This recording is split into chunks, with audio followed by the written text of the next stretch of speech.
क्या आप जानते हैं कि एक ऐसी जगह है जहां का झंडा दुनिया के सारे नियमों को तोड़कर अपने अनोखे तिकोने आकार के साथ गर्व से खड़ा है। जहां शादी सिर्फ दो लोगों के बीच नहीं होती, कभी कभी एक औरत कई भाइयों से शादी करती है।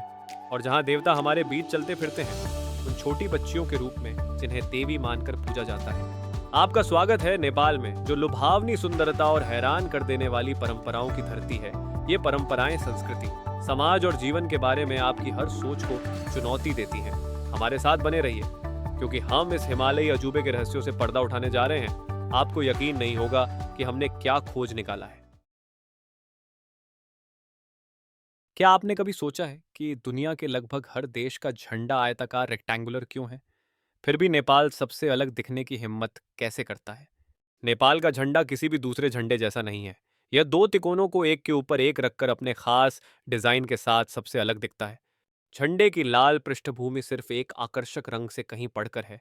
यह नेपाल के राष्ट्रीय फूल रोडोडेंड्रोन का प्रतीक है। यह फूल देश की पहाड़ियों पर खिलता हुआ पाया जाता है और जीत और शांति का प्रतीक है। नीले बॉर्डर से घिरा यह झंडा सद्भाव का भी संदेश देता है, जो एक ऐसे राष्ट्र की भावना को दर्शाता है जो सह अस्तित्व और लचीलेपन को महत्व देता है। अगर आप करीब से देखेंगे तो आपको दो खगोलीय प्रतीक दिखाई देंगे।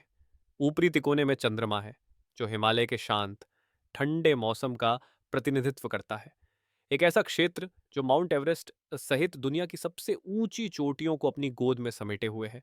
इसके नीचे निचले तिकोने में सूर्य का प्रतीक है, जो नेपाल के गर्म निचले इलाकों को दर्शाता है, जहां जीवन तेज धूप के नीचे फलता फूलता है। झंडे का डिजाइन गहरा धार्मिक महत्व रखता है, जो देश के मुख्य धर्मों हिंदू धर्म और बौद्ध धर्म को दर्शाता है। इसका तिकोना आकार हिमालय की चोटियों की याद दिलाता है, जो नेपाल को दुनिया की छत के रूप में मिली उपाधि का जश्न मनाता है। 16 दिसंबर 1962 को आधिकारिक तौर पर अपनाए गए नेपाल के झंडे ने परंपरा को चुनौती दी है, जो देश की विशिष्टता और समृद्ध सांस्कृतिक विरासत का प्रतीक है। हमारे साथ बने रहें, क्योंकि हम इस आकर्षक दुनिया में और गहराई से उतरेंगे, और सिर्फ तथ्यों को ही नहीं, बल्कि उनके पीछे की भावनाओं और चौंकाने वाली बातों को भी उजागर करेंगे। जैसे जैसे हम नेपाल की सांस्कृतिक बुनावट में गहराई से उतरते हैं, हम दुनिया की सबसे असामान्य और सोचने पर मजबूर करने वाली परंपराओं में से एक को उजागर करते हैं। एक ऐसी वैवाहिक प्रथा जहां एक महिला एक से ज्यादा पुरुषों से शादी करती है। इसकी जड़ें इतिहास में गहरी हैं, जो व्यावहारिकता और पौराणिक कथाओं दोनों के साथ जुड़ी हुई हैं। इसकी संरचना महाभारत की द्रौपदी की महाकाव्य कथा से मिलती जुलती है, जो एक पौराणिक पात्र थीं, जिनकी शादी 5 भाइयों से हुई थी और वह अपना समय उनके बीच बारी बारी से बिताती थीं।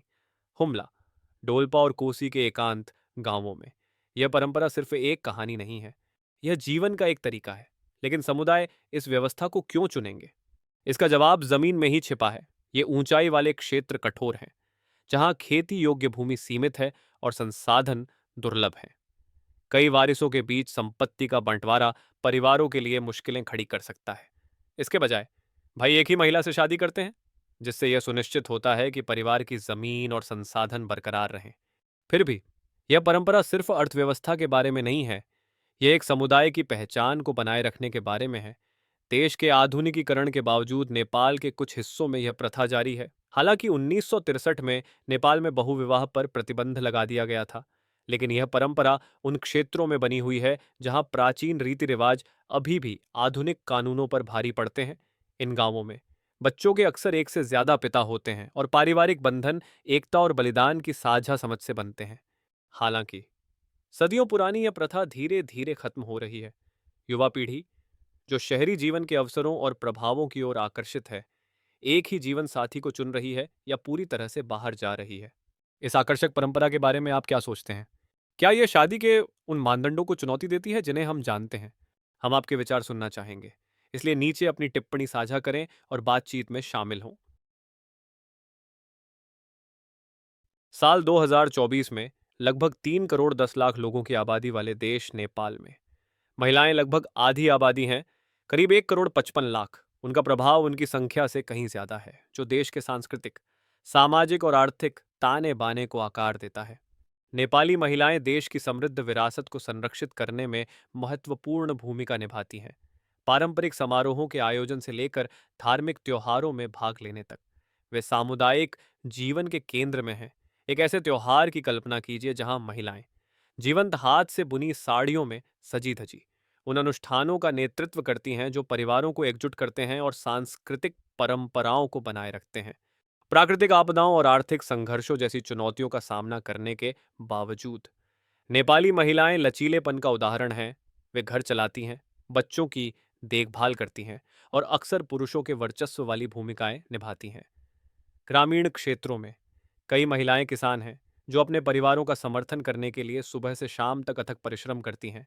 उनकी ताकत विशेष रूप से 2015 के भूकंप के दौरान स्पष्ट हुई थी, जब महिलाओं ने समुदायों के पुनर्निर्माण और रिकवरी में सहायता करने में महत्वपूर्ण भूमिका निभाई थी। 1990 में नेपाल के पूर्ण राजशाही से एक बहुदलीय प्रणाली में परिवर्तन के बाद से महिलाओं ने राजनीति और सक्रियता में अधिक प्रमुखता प्राप्त की है। आरक्षित संसदीय सीटों जैसे सुधारों ने कई महिलाओं को प्रतिनिधि सभा और राष्ट्रीय सभा में सेवा करने में सक्षम बनाया है। राजनीति से परे वे जमीनी स्तर के आंदोलनों का नेतृत्व करती हैं और गैर सरकारी संगठनों और नागरिक समाज के माध्यम से लैंगिक समानता की वकालत करती हैं, जिससे सार्थक प्रगति होती है। नेपाली महिलाओं के सबसे प्यारे गुणों में से एक उनका मेहमान नवाजी है। वे मेहमानों का गर्मजोशी से स्वागत करती हैं, चाय और दिल से बातचीत की पेशकश करती हैं, जो सामुदायिक बंधनों को मजबूत करती हैं। जुड़ाव की यह भावना उन मूल्यों को दर्शाती है जो नेपाली समाज को एक साथ रखते हैं, जिससे उनका योगदान देश की पहचान के लिए अनिवार्य हो जाता है। क्या आप जानते हैं कि नेपाल के कुछ हिस्सों में बाहर नहाना सिर्फ आम बात नहीं है। यह एक ऐसी परंपरा है जो दैनिक जीवन के ताने बाने में गहराई से बुनी हुई है। लेकिन शुरू करने से पहले मेरे पास आप सभी से 10 सेकंड का एक अनुरोध है। अगर आप हमारी मदद कर सकते हैं तो कृपया सब्सक्राइब बटन दबाएं और नोटिफिकेशन बेल को चालू करें, ताकि आप हमेशा हमारे नए वीडियो और रोमांचक सामग्री पाने वाले पहले व्यक्ति हों। यह हमारे लिए बहुत मायने रखेगा। बदले में हम वादा करते हैं कि हम इस शो को आपके लिए और भी बेहतर बनाते रहेंगे। सौदा पक्का।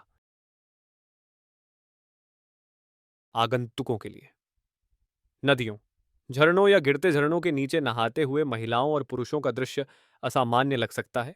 फिर भी नेपाली स्थानीय लोगों के लिए यह प्रथा उतनी ही स्वाभाविक है जितना कि बहता पानी जाती है।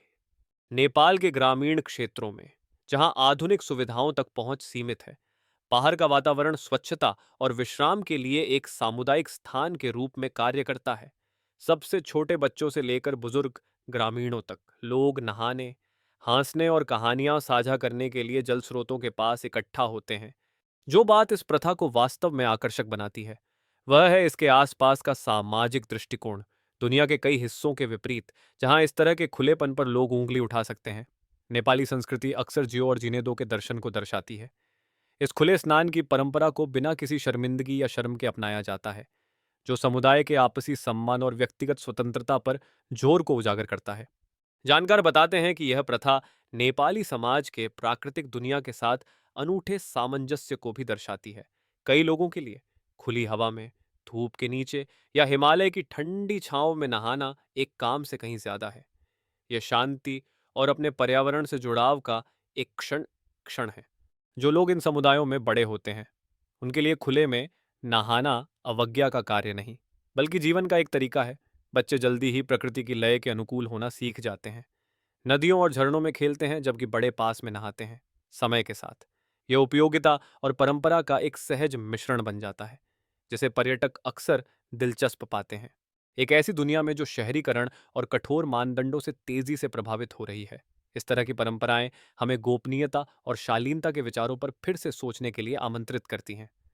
नेपाल में खुले में नहाना एक ऐसे समाज का प्रतिबिंब है जो सादगी, स्वतंत्रता और अपने परिवेश के साथ गहरे बंधन को महत्व देता है। क्या आप यहां अगर बाहर नहाने के लिए तैयार हैं? नीचे कमेंट में हाँ या नहीं लिखें। अगर आपको लगता है कि भोजन सिर्फ पेट भरने के लिए होता है, तो फिर से सोचिए। नेपाल में हर भोजन एक कहानी कहता है। संस्कृति, धर्म और भूगोल का एक मिश्रण जो एक थाली में परोसा जाता है। नेपाली भोजन अपने परिदृश्यों जितना ही विविध है, ऊंचे हिमालय से लेकर उपजाऊ मैदानों तक, और हर व्यंजन इस आकर्षक देश की समृद्ध परंपराओं को दर्शाता है। हर नेपाली घर के केंद्र में दाल भात तरकारी है, जो देश का राष्ट्रीय व्यंजन है। इस भोजन में दाल, भात, चावल और तरकारी सब्जियां शामिल हैं। यह सिर्फ एक भोजन से कहीं ज्यादा है। यह जीवन का एक तरीका है। कई नेपालियों के लिए दाल भात तरकारी रोज खाया जाता है, कभी कभी दिन में 2 बार। एक सामान्य थाली में जैविक घी के साथ सुगंधित चावल, मसालेदार दाल, सरसों के साग और आलू जैसी सब्जियों का मिश्रण और खीरे और गाजर के साथ एक चटपटा हरा सलाद शामिल हो सकता है। जो लोग मांस खाते हैं उनके लिए चिकन करी, लैम्ब स्टू या काले सेम जैसे व्यंजन स्वाद को और बढ़ाते हैं। नेपाली भोजन की कोई भी चर्चा मोमो का उल्लेख किए बिना पूरी नहीं हो सकती, जो कि पकौड़ी का हिमालयी संस्करण है। गेहूं के आटे से बने और सुअर का मांस, चिकन या सब्जियों जैसी भरावन से भरे हुए मोमोज को आमतौर पर भाप में पकाया या तला जाता है। अचार नामक एक मसालेदार डिपिंग सॉस के साथ परोसे जाने वाले ये सभी उम्र के लोगों के लिए एक पसंदीदा नाश्ता या त्वरित भोजन है।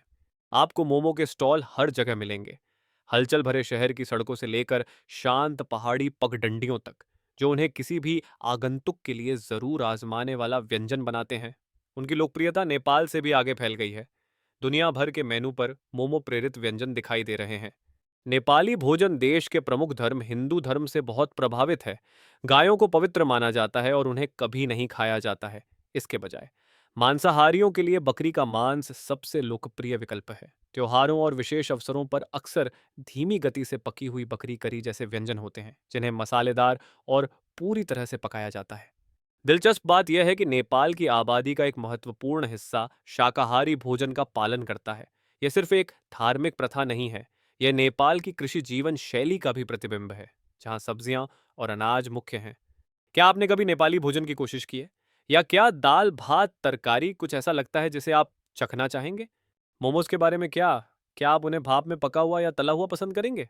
टिप्पणियों में अपने विचार साझा करें और हमें बताएं कि नेपाल की पाक परंपराओं के बारे में आपको सबसे ज्यादा क्या आकर्षित करता है। नेपाल आध्यात्मिक आश्चर्य की भूमि है, जहां प्राचीन परंपराएं रोजमर्रा की जिंदगी में बुनी हुई हैं। इनमें से एक दुनिया की सबसे आकर्षक और कम ज्ञात प्रथाओं में से एक है कुमारी, या जीवित देवी की पूजा। सदियों से यौवन से पहले की लड़कियों को देवी तालेजू के भौतिक अवतार के रूप में पूजा जाता रहा है, जो नेपाली संस्कृति में गहराई से सम्मानित एक रक्षक देवी हैं। यह प्रथा 12वीं शताब्दी की है और मल्ल राजवंश के दौरान प्रमुखता प्राप्त की। किंवदंती है कि देवी तालेजू एक राजा के सामने मानव रूप में प्रकट हुई और अपने निरंतर आशीर्वाद के लिए शर्तें रखीं। ऐतिहासिक रूप से काठमांडू घाटी के हर प्रमुख शहर की अपनी कुमारी होती थी। यह भूमिका पवित्र और राजनीतिक दोनों थी, क्योंकि कुमारी को शहर और उसके शासक का दिव्य रक्षक माना जाता था। आज भी काठमांडू की कुमारी का महत्वपूर्ण प्रभाव है। उन्हें नेवार समुदाय से चुना जाता है, जो काठमांडू घाटी का एक जातीय समूह है। चयन प्रक्रिया एक ऐसी लड़की को खोजने पर केंद्रित है जिसमें 32 शारीरिक पूर्णताएं हों, जिनमें बेदाग त्वचा, एक शांत व्यवहार और बत्तख की तरह नरम आवाज शामिल है। एक बार उम्मीदवारों की पहचान हो जाने के बाद वे कई परीक्षणों से गुजरती हैं, जिसमें किंवदंतियों का अभिनय करने वाले नकाबपोश नर्तकियों के साथ एक अंधेरे कमरे में एक रात बिताना शामिल है। चुनी हुई लड़की को पूरे समय शांत रहना चाहिए, जो देवी की निडरता का प्रतीक है। एक बार चुने जाने के बाद कुमारी एक जीवित देवी के रूप में अपना जीवन शुरू करती है। काठमांडू में कुमारी घर नामक एक महल जैसे निवास में चली जाती है। कुमारी का जीवन सम्मानित और सीमित दोनों है। वह केवल त्योहारों और विशेष समारोहों के दौरान सार्वजनिक रूप से दिखाई देती है। जमीन को छूने से बचने के लिए एक सुनहरी पालकी पर ले जाया जाता है। इन आयोजनों के दौरान भक्त उनका आशीर्वाद प्राप्त करने के लिए बड़ी भीड़ में इकट्ठा होते हैं। माना जाता है कि इससे सुरक्षा और समृद्धि आती है। एक देवी के रूप में उसकी भूमिका यौवन के साथ समाप्त हो जाती है, जो उसके पहले मासिक धर्म से चिह्नित होती है। परंपरा के अनुसार यह दर्शाता है कि देवी तालेजू ने उसके शरीर को छोड़ दिया है और वह फिर एक सामान्य जीवन में लौट आती है। पूर्व कुमारियों को अक्सर समाज में फिर से एकीकृत होने में चुनौतियों का सामना करना पड़ता है, लेकिन उनके संक्रमण में सहायता के लिए समर्थन प्रणालियां विकसित हो रही हैं। हाल के वर्षों में कुमारी की भलाई के साथ परंपरा के सम्मान को संतुलित करते हुए प्रथा को आधुनिक बनाने के प्रयास देखे गए हैं। उदाहरण के लिए पूर्व कुमारियों को अब शिक्षा और रोजमर्रा की जिंदगी में एक सहज पूर्ण एकीकरण के अवसरों तक पहुंच प्राप्त है। जैसे जैसे हम नेपाल की अपनी खोज जारी रखते हैं, हम इसके आध्यात्मिक केंद्र पर पहुंचते हैं, भक्ति में डूबी और लाखों लोगों द्वारा पूजनीय भूमि।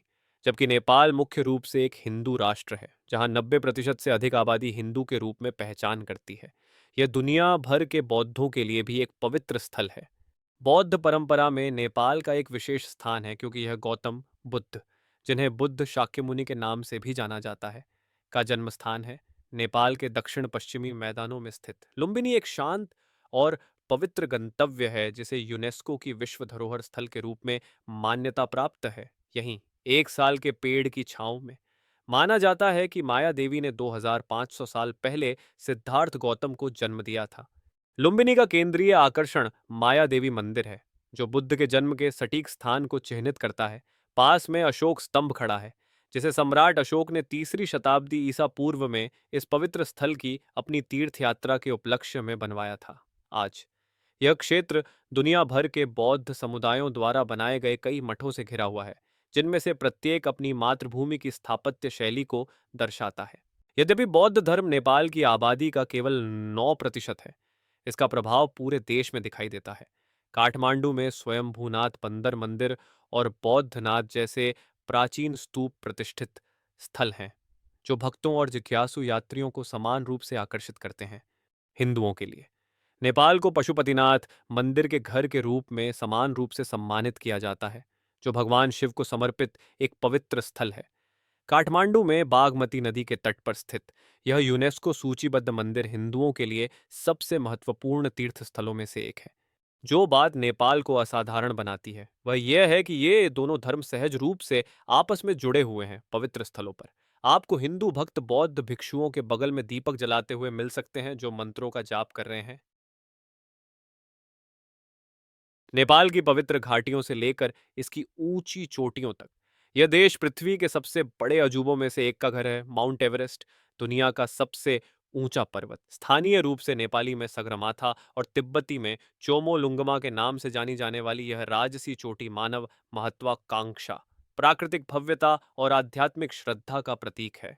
माउंट एवरेस्ट 8,848 मीटर या लगभग 29,000 फीट की विस्मयकारी ऊंचाई तक पहुंचता है।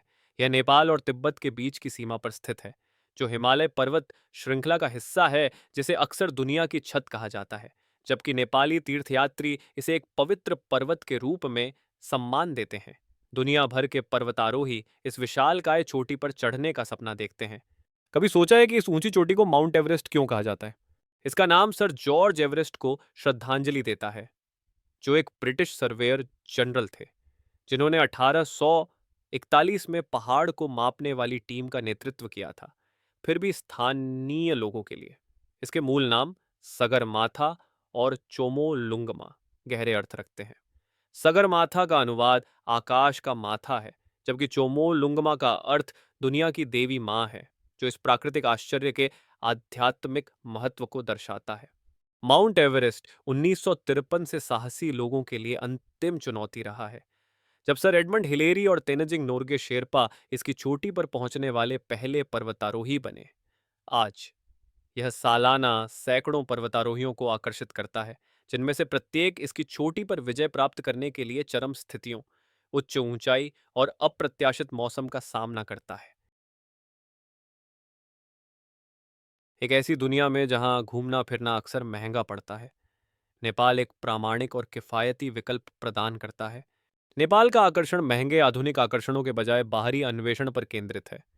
कल्पना कीजिए कि आप लुभावने हिमालय में ट्रैकिंग कर रहे हैं, पवित्र बौद्ध और हिंदू मंदिरों की खोज कर रहे हैं, या काठमांडू और भक्तपुर जैसे प्राचीन शहरों में घूम रहे हैं, वह भी बिना अपनी जेब खाली किए। नेपाल में यात्रा करना आश्चर्यजनक रूप से किफ़ायती है। 2024 तक आप लगभग $10 यानी करीब 880 रुपये में स्वादिष्ट स्थानीय भोजन का आनंद ले सकते हैं, जिसमें दाल भात तरकारी या मोमोज की भाप से भरी प्लेटें जैसे स्वादिष्ट व्यंजन शामिल हैं। आवास के लिए आरामदायक गेस्ट हाउस या बुटीक होटल सिर्फ 18 से $20 प्रति रात यानी लगभग 1,580 से 1,760 रुपये में उपलब्ध है, जो अक्सर आसपास के पहाड़ों या घाटियों के शानदार दृश्य पेश करते हैं।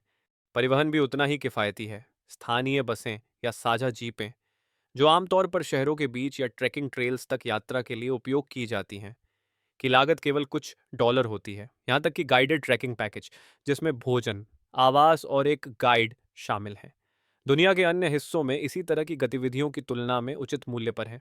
इसकी किफ़ायती और प्राकृतिक अजूबों के बावजूद नेपाल लोकप्रिय पर्यटन स्थलों की तुलना में अपेक्षाकृत कम देखा जाता है, जिससे भीड़ प्रबंधनीय और अनुभव प्रामाणिक रहते हैं। हालांकि जैसे जैसे नेपाल की किफ़ायती और सुंदरता के बारे में बात फैल रही है, आने वाले वर्षों में यह बदल सकता है।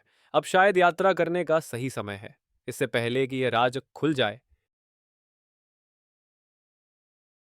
हिमालय की शांत चोटियों से लेकर इसकी छिपी हुई घाटियों तक नेपाल किंवदंतियों में डूबा हुआ है, और कोई भी यति या हिममानव जितना रहस्यमयी नहीं है। इस रहस्यमयी प्राणी ने सदियों से कल्पनाओं को मोहित किया है, जो मिथक और वास्तविकता के चौराहे पर खड़ा है। यति को एक बड़े वानर जैसे प्राणी के रूप में वर्णित किया गया है, जो लाल भूरे या गहरे भूरे रंग के बालों से ढका होता है, जिसका वजन 200 से 400 पाउंड के बीच होता है। कहा जाता है कि यह बर्फ में बड़े बड़े पैरों के निशान छोड़ता है, जिससे पर्वतारोहियों और स्थानीय लोगों के बीच कहानियां शुरू हो जाती हैं। पश्चिम में घृणित हिममानव के रूप में जाना जाने वाला यदि हिमालयी लोक कथाओं का एक मुख्य हिस्सा है, जिसे उन लोगों द्वारा सम्मानित और भयभीत किया जाता है जो इसके कथित ठिकानों के पास रहते हैं। यदि की किंवदंती शेरपा संस्कृति और बौद्ध मान्यताओं में गहराई से निहित है।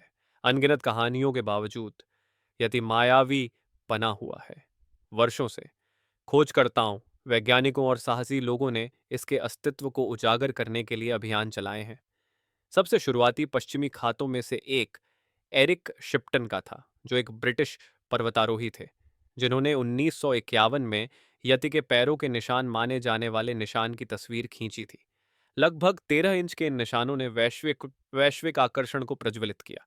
आधुनिक वैज्ञानिक प्रयासों, जिनमें यति से संबंधित बालों और हड्डियों का डीएनए विश्लेषण शामिल है, ने अक्सर दावों को खारिज कर दिया है। नमूनों को भालू या अन्य ज्ञात जानवरों से संबंधित बताया है। फिर भी देखे जाने और अस्पष्टीकृत पैरों के निशान रहस्य को हवा देना जारी रखते हैं। नेपाल सिर्फ ऊंचे पहाड़ों और आध्यात्मिक शांति की भूमि नहीं है, यह जातीय समूहों और संस्कृतियों का एक जीवंत ताना बाना भी है। 36 से अधिक जातीय समुदायों और 4 जाति समूहों के साथ देश की सांस्कृतिक विविधता इसकी सबसे दिलचस्प विशेषताओं में से एक है। प्रत्येक समूह अद्वितीय परंपराएं, भाषाएं और दर्शन लाता है, जो इस हिमालयी राष्ट्र में जीवन की एक समृद्ध और रंगीन तस्वीर बनाता है। हिमालय में ऊंचे स्थान पर शेरपा रहते हैं, जो शायद नेपाल का सबसे प्रसिद्ध जातीय समूह है। ऊंची ऊंचाई पर अपनी बेजोड़ पर्वतारोहण कौशल और लचीलेपन के लिए प्रसिद्ध शेरपा अक्सर एवरेस्ट अभियानों के अनसंग हीरो होते हैं। उनकी संस्कृति तिब्बती बौद्ध धर्म से मजबूत संबंधों को दर्शाती है, जिसमें प्रार्थना झंडे, चरखे और मठ उनके पहाड़ी गांवों में फैले हुए हैं। नेपाल के उपजाऊ तराई और पहाड़ियों में ब्राह्मण और क्षेत्री एक प्रमुख भूमिका निभाते हैं। ये समूह मुख्य रूप से खेती और पशुपालन में शामिल हैं, जो नेपाल की कृषि अर्थव्यवस्था की रीढ़ है। हिंदू धर्म के अनुयायियों के रूप में वे धार्मिक और सांस्कृतिक परंपराओं में गहराई से निहित हैं। दशएं और तिहार जैसे त्योहारों को बड़े उत्साह के साथ मनाते हैं। काठमांडू घाटी में केंद्रित नेवार अपनी उद्यमशीलता की भावना और कलात्मक योगदान के लिए प्रसिद्ध हैं। ऐतिहासिक रूप से वे घाटी के प्रतिष्ठित पैगोडा, स्तूप और जटिल लकड़ी की नक्काशी वाली वास्तुकला के निर्माता थे। आज नेवार संस्कृति अपने जीवंत त्योहारों, स्वादिष्ट व्यंजनों और नेपाल की अर्थव्यवस्था में योगदान के लिए मनाई जाती है। उनकी भाषा, नेपाल भाषा, इस क्षेत्र में बोली जाने वाली कई भाषाओं में से एक है, जो देश की भाषाई विविधता को दर्शाती है। बर्फ से ढके हिमालय के विपरीत नेपाल उल्लेखनीय जैव विविधता के साथ एशिया का हरा जंगल है। यह दुर्लभ जानवरों का घर है, जिनके बारे में कई शोधकर्ताओं का मानना है कि वे अभी भी कम खोजे गए हैं। नेपाल की जैव विविधता असाधारण से कम नहीं है। अपने छोटे आकार के बावजूद देश में दुनिया की 6% रोडोडेंड्रोन प्रजातियां और वैश्विक ऑर्किड प्रजातियों का 2% है। एक प्रभावशाली 360 किस्में। ये रंगीन फूल नेपाल की प्रतिष्ठा को वनस्पति शास्त्रियों और प्रकृति फोटोग्राफरों के लिए एक स्वर्ग के रूप में बढ़ाते हैं। नेपाल के जंगल भी वन्य जीवों से भरे हुए हैं।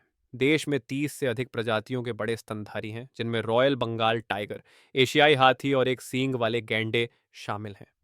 हिम तेंदुए, लाल पांडा और हिमालयी काले भालू जैसी दुर्लभ प्रजातियां उच्च ऊंचाई पर निवास करती हैं, जबकि मगरमच्छ तराई में नदियों के किनारे धूप सेंकते हैं। नेपाल के आसमान और पेड़ पंखों की फड़फड़ाहट से जीवंत हैं, जिसमें 800 प्रजातियों के पक्षी हैं, जिनमें नेपाल का राष्ट्रीय पक्षी इम्पेन तीतर भी शामिल है। यह नेपाल को दुनिया के सबसे अच्छे पक्षी देखने वाले स्थलों में से एक बनाता है, जो पक्षी विज्ञानियों और उत्साही लोगों को इन पंख वाले अजूबों की एक झलक पाने के लिए उत्सुक करता है। नेपाल की जैव विविधता कीट साम्राज्य तक फैली हुई है, जिसमें 650 से अधिक प्रजातियों की तितलियां और 6000 प्रजातियों के पतंगे हैं। ये नाजुक जीव पारिस्थितिक संतुलन बनाए रखने में एक महत्वपूर्ण भूमिका निभाते हैं, जबकि उनके जीवंत पैटर्न नेपाल के प्राकृतिक कैनवास में एक कलात्मक स्पर्श जोड़ते हैं। नेपाल की समृद्ध जैव विविधता सिर्फ गर्व का विषय नहीं है, यह एक वैश्विक जिम्मेदारी है। चितवन, बर्दिया और सगरमाथा जैसे राष्ट्रीय उद्यान देश के पारिस्थितिक तंत्र को संरक्षित करने के लिए समर्पित हैं। जैव विविधता संरक्षण को नेपाल के पर्यटन उद्योग का एक आधार बनाना। एक ऐसी जगह की कल्पना कीजिए जहां प्राचीन परंपराओं की गूंज आधुनिकता की धड़कन से मिलती है। हिमालय की राजसी चोटियों से घिरा एक भू आबद्ध रत्न। नेपाल में आपका स्वागत है। यह लुभावनी देश सिर्फ माउंट एवरेस्ट का घर नहीं है, यह रहस्यों, परंपराओं और सांस्कृतिक घटनाओं का एक भंडार है जो समय की कसौटी पर खरा उतरा है।